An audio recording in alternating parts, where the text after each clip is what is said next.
Assalamualaikum warahmatullahi wabarakatuh. Perkenalkan nama saya Arlita Dewi, NPM 230111009, Prodi PAI. Di sini saya akan menjelaskan salah satu matkul PAI yaitu Ulumul Hadis yang diampu Bapak Ahmad Jumaro di sini sebagai tugas UTS mata kuliah TIK.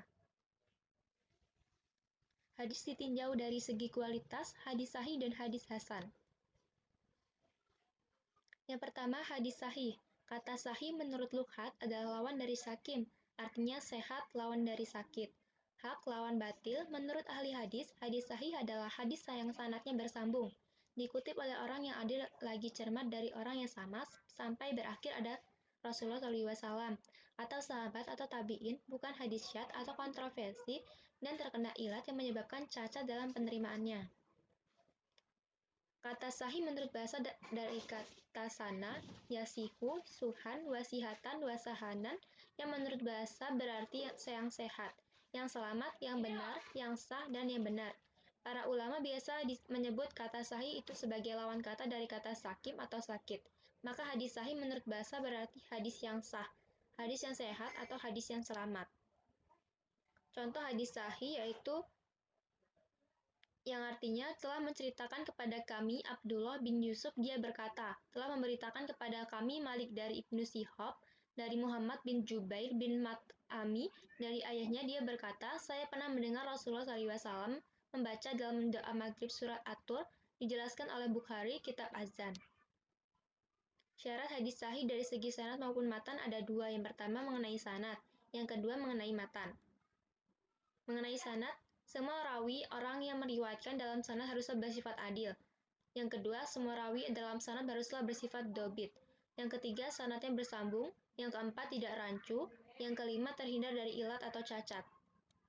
Mengenai matan, pengertian yang terkandung dalam matan tidak boleh bertentangan dengan Al-Quran atau hadis mutawatir, walaupun keadaan rawi sudah memenuhi syarat. Yang kedua, pengertian matan tidak boleh bertentangan dengan pendapat yang disepakati ijma ulama atau bertentangan dengan keterangan ilmiah yang kebenarannya sudah dapat dipastikan secara sepakat oleh ilmuwan.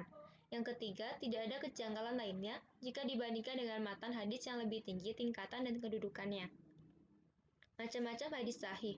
Ada dua, hadis sahih li zatihi, yaitu benar dengan zatnya sendiri dikarenakan sudah memenuhi syarat seperti bersambung sanadnya, digambarkan oleh individu yang adil dan dabit, serta bebas dari syadz dan ilat. Yang kedua, hadis sahih li ghairi. Hadis sahih ini yaitu hadis yang keasliannya dibantu oleh data lain. Hadis dalam klasifikasi ini disebabkan oleh kekurangan pada bagian dobit dengan tujuan tidak memenuhi syarat-syarat otentisitas. Hukum mengamalkan hadis sahih. Wajib mengamalkannya menurut kesepakatan ijma ulama, hadis dan para ulama usul fikih serta fuqaha yang memiliki kapabilitas untuk itu. Dengan demikian, ia dapat dijadikan hujah syariat yang tidak boleh diberikan kesempatan bagi seorang muslim untuk tidak mengamalkannya.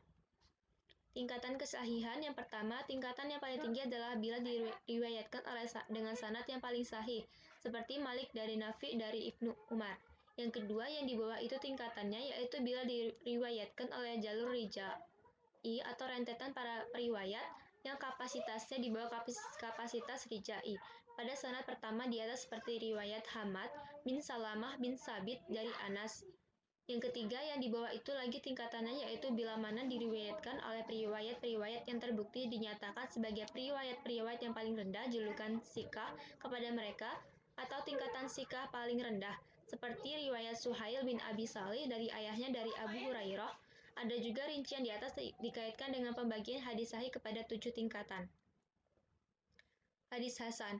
Hadis hasan adalah hadis yang sanadnya bersambung dari permulaan sampai akhir, diceritakan oleh orang-orang yang adil, tetapi ada satu rawi yang kurang dizabit, serta tidak ada syudud dan ilah. Syarat hadis hasan yang pertama, periwayat atau sanadnya bersambung. Yang kedua, diriwayatkan oleh rawi yang adil. Yang ketiga, diriwayatkan oleh rawi yang hafal atau dabit, tetapi tingkat kehafalannya masih di bawah hadis sahih. Yang keempat, tidak bertentangan dengan hadis dengan rawi yang tingkat dipercayanya lebih tinggi atau Al-Quran. Yang kelima, tidak terdapat cacat atau ilat. Adapun macam-macam hadis hasan ada dua, yaitu hadis hasan li zatih dan hadis hasan li ghairi. Hadis hasan li zatih ialah hadis yang terwujud karena dirinya sendiri, yakni karena matan dan para perawinya memenuhi syarat-syarat hadis sahih kecuali keadaan rawi atau rawinya kurang zabit.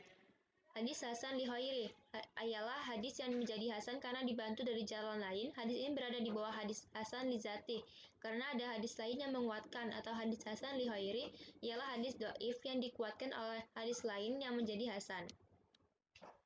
Kesimpulannya, hadis sahih merupakan hadis yang disandarkan kepada Nabi Muhammad SAW yang sanadnya bersambung, diriwayatkan oleh perawi yang adil dan dabit sehingga hampir akhir sanad tidak ada kejanggalan dan tidak berikat. Hadis sahih ini juga terbagi menjadi dua macam, yaitu sahih li zatihi dan li ghairi. Sahih li zati adalah hadis yang sahih berdasarkan persyaratan syahih yang ada di dalamnya, tanpa membutuhkan penguat atau faktor eksternal. Sedangkan sahih li ghairi adalah hadis yang hakikatnya adalah hasan, dan karena didukung oleh hadis hasan yang lain, maka dia menjadi sahih li ghairi. Sedangkan hadis hasan merupakan hadis yang dinukilkan oleh orang yang adil tapi kurang kuat ingatannya, yang mutasil sanadnya, tidak cacat dan tidak ganjil. Hadis hasan ini juga terbagi menjadi dua, yaitu hasan li zatihi dan hasan li ghairi. Hasan li zatihi adalah hadis yang hasan berdasarkan persyaratan hasan yang ada di dalamnya, tanpa membutuhkan penguat atau faktor eksternal. Sedangkan hasan li ghairi adalah hadis yang hakikatnya adalah dhaif. Dan karena didukung oleh hadis dhaif yang lain, maka dia menjadi hasan li ghairi. Terima kasih. Saya akhiri. Wassalamualaikum warahmatullahi wabarakatuh.